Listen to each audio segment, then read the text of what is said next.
I love your recipe, Mommy.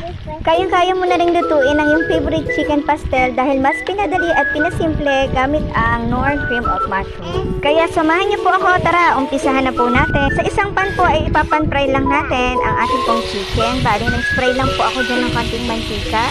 Dahil magmamantika pa naman po ito, bali lulutuin lamang po natin ito ng mga 2 to 3 minutes both side. At pag okay na po, ay hahanguin natin po yan at iseset aside. Bali, ito po ay first time ko lang lulutuin at sobrang nagustuhan ko po yung kinalabasan nito dahil sobrang sarap daw po sabi ng mga anak ko. Kaya kung gusto niyo rin po ng pastel, ay tapusin niyo po itong video. At sigurado po akong sasabihin niyo na ganun lang pala kadali.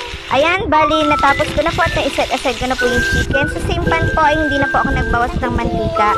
Bali, nagdagdag lang po ako ng butter. At umpisahan ko na po ang pagigisa ng ating mga aromatics. Inuna ko po yung garlic. Hintayin lamang po nating mamula ng bahagya at tumabas yung aroma. Then, isusunod ko naman po yung ating onions. Ganon din po, same process. At pag okay na po, ihuhulog ko naman po yung ating mga gulay. Meron po ako ditong patatas at carrots. Yung iba po is hindi naglalagay ng patatas. Pero ako po is maglalagay. Kasi nga po, ito po ay aking version. At pag okay na po yung patatas at carrots, ay isusunod ko naman po yung ating mushroom. Bali, whole mushroom po yung ginamit ko dito, then kinat ko lang po sa gitna. Favorite po kasi yan ng mga anak ko. Then lutuin lang po din natin ng 2 to 3 minutes at pag okay na po, ititiplahan ko na po ito ng asin at paminta.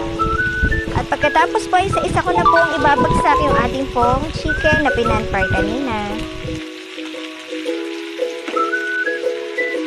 Bali, ilalagay ko na rin po dito yung Vienna sausage. Any sausage po ay pwede. Kung wala pong sausage, siguro pwede rin po yung hotdog.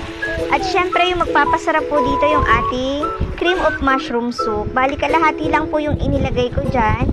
Depende po yan sa inyo. Pwede po kayo mag-adjust ng tubig kasi po malapot po yan.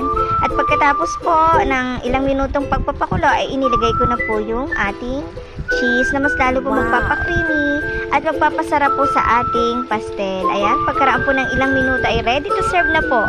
Kaya kung gusto nyo po itong lutuin, ay gawin nyo na rin po. Sobrang sarap po nito at siguradong magugustuhan din po ng mga bata at ng buong family. Salamat po sa panonood. Bye-bye!